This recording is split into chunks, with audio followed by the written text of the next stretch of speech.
Jesús í björgunarleiðangri og Lúkas 19:10 segir að því að mannssonurinn kominn að leita að hinu týnda. Og við vorum sköpuð til samfélags við Guð og við hvert annað. Hins vegar hefur syndin rofið samfélag okkar við Guð og Jesús kom til að endurheimta það og sætta okkur við Guð og hvert annað. Og við vorum týnd og á flótta frá Guði, en Jesús hann kom í heiminn til að leiða okkur aftur inn í samfélag við Guð. Eða eins og segir í 1. Pétursbréfi 3:18, Kristur dó í eitt skipti fyrir öll fyrir syndir réttlátra, fyrir ranglata, til þess að hann gæti leitt yður til Guðs. Og Jesús þráir að fólk hans fái að lifa og því hann í björgunar leiðangri. Og sérhvert heilbrigt kristi samfélag þarf að hafa sama hugafar og vera knúið áfram á þeirri staðreynd að það einhver í dag sem að biðja.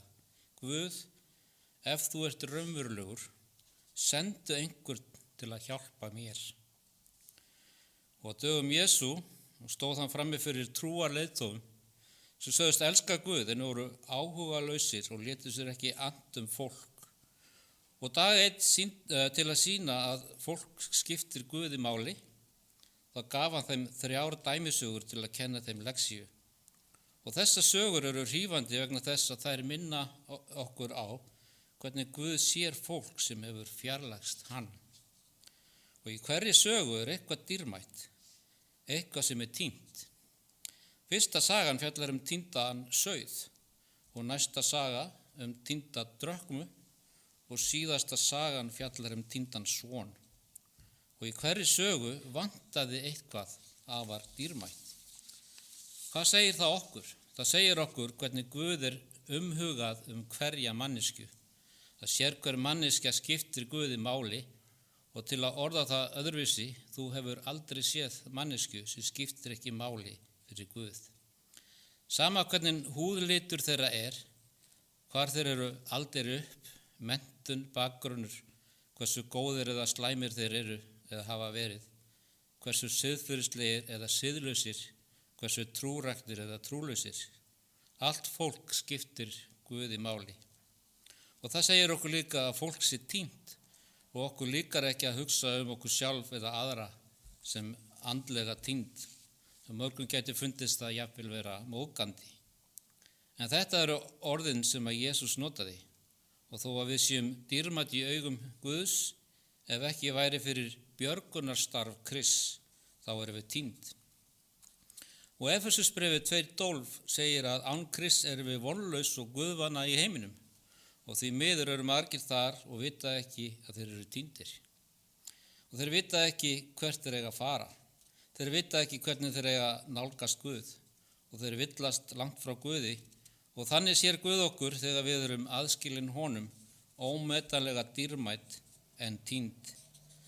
Og í augum Guðs hver manneskja svo dýrmætt að hún þessi virði að bjarga. Annað sem líkt með öllum þessum dæmisögum að mikil leit var hafin til að endurheimta það sem hafði glatast. Hirðirinn fór að leita, konan fór að sópa gólf og færa til húsgögn og faðirinn stóð á veröndinni í eftirvæntingu eftir að sonurinn kæmi heim. Jesús var í raun að segja, jafnvel þó að fólk sé týnt og fjarlægt honum, þá ég í leitar og björgunar leiðangri til að finna það. Þannig hjarta Guðs og Jesús kom til að leita að hinu týnda og frelsa það. Jesús kom fyrir fólk eins og þig og mig. Eins og segir í Jóhannes 3:17, Guð sendi ekki soninn í heiminn til að dæma heiminn, heldur að heimurinn skyldi frelsast fyrir hann. Hann fagnar yfir sérhverri manneskju sem fundin. Í öllum tilvikum þegar það sem týndist fannst var mikil hátíð. Hirðirinn kom tilbaka með týnda sauðinn á herðum sér og kallaði vini sína til að fagna. Konan þegar hún fann týndu drökmuna kallaði á vini sína og sagði, samgleðjist mér því að ég hef fundið drökmuna sem ég týndi. Og eftir að faðirinn faðmaði son sinn sagði hann þjónum sínum, sækið og ali kálfinn og slátrið, við skulum eta og gjöra oss glaðan dag. Því að þessi sonur minn var dauður og lifnaður aftur Hann var týndur og fundinn. Og þegar einhver kemst til trúar á Jesú, þá það tilefni til að fagna.